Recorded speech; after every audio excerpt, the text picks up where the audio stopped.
Hi hello welcome to XP explore life. இன்றைக்கி நம்ம எங்கே போகிறோம்னா பாதாள செம்பு முருகன் கோயிலுக்கு தான் நம்ம போயிட்டுருக்கோம்.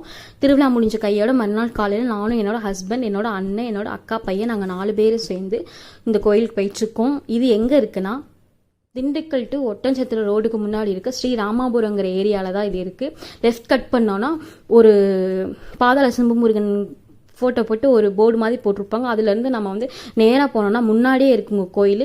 இது வந்து என்னோட ஹஸ்பண்டுக்கும் சரி என்னோட அண்ணனுக்கும் சரி பர்சனலாக வந்து ரொம்ப பிடிச்ச கோயில்னே சொல்லலாம். இது வந்து அந்த கருங்காலிக்கெல்லாம் ஃபேமஸ்ன்னு சொல்லலாம். அந்த கோயிலில் வந்து சாமி சன்னதியிலேயே சாமி கழுத்துலேயே கருங்கால் நிறைய போட்டிருப்பாங்க. மேபி அது வேணால் ஒரிஜினலாக இருக்கலாம். ஆனால் வெளியே வந்து இந்த கருங்கால்லாம் விற்றுருக்காங்க. அது ஒரிஜினல் கிடையாது. அதை யாரும் நம்பி வாங்காதீங்க.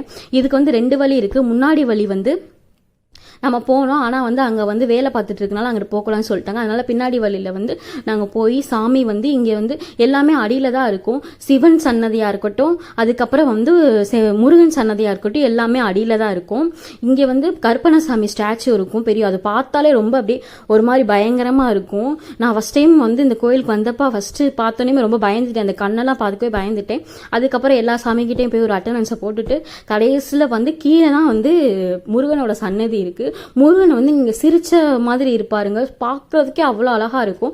நாங்கள் முருகன் கிட்ட போகும்போது வந்து ஃபோட்டோ வீடியோ எதுவும் எடுக்க வேணான்னு சொல்லிட்டேன். ஏன்னா நீங்கள் வந்து இங்கே பார்த்தா தான் உங்களுக்கு வந்து ஒரு மன திருப்தி கிடைக்கும். நாங்கள் சாமியெல்லாம் கும்பிட்டுட்டு அடியிலேருந்து மேலே வந்தோம். மேலே வந்துட்டு கொஞ்சம் நேரம் உட்காந்துட்டு அதுக்கப்புறம் தான் நாங்கள் வீட்டுக்கே கிளம்பணும். ஒரு இது எப்படி சொல்கிறது, ஒரு பாசிட்டிவ் மைண்ட் இருக்கும்ல, அதை பார்த்தாலே ஒரு பாசிட்டிவ் வைப் மாதிரி இருந்துச்சு.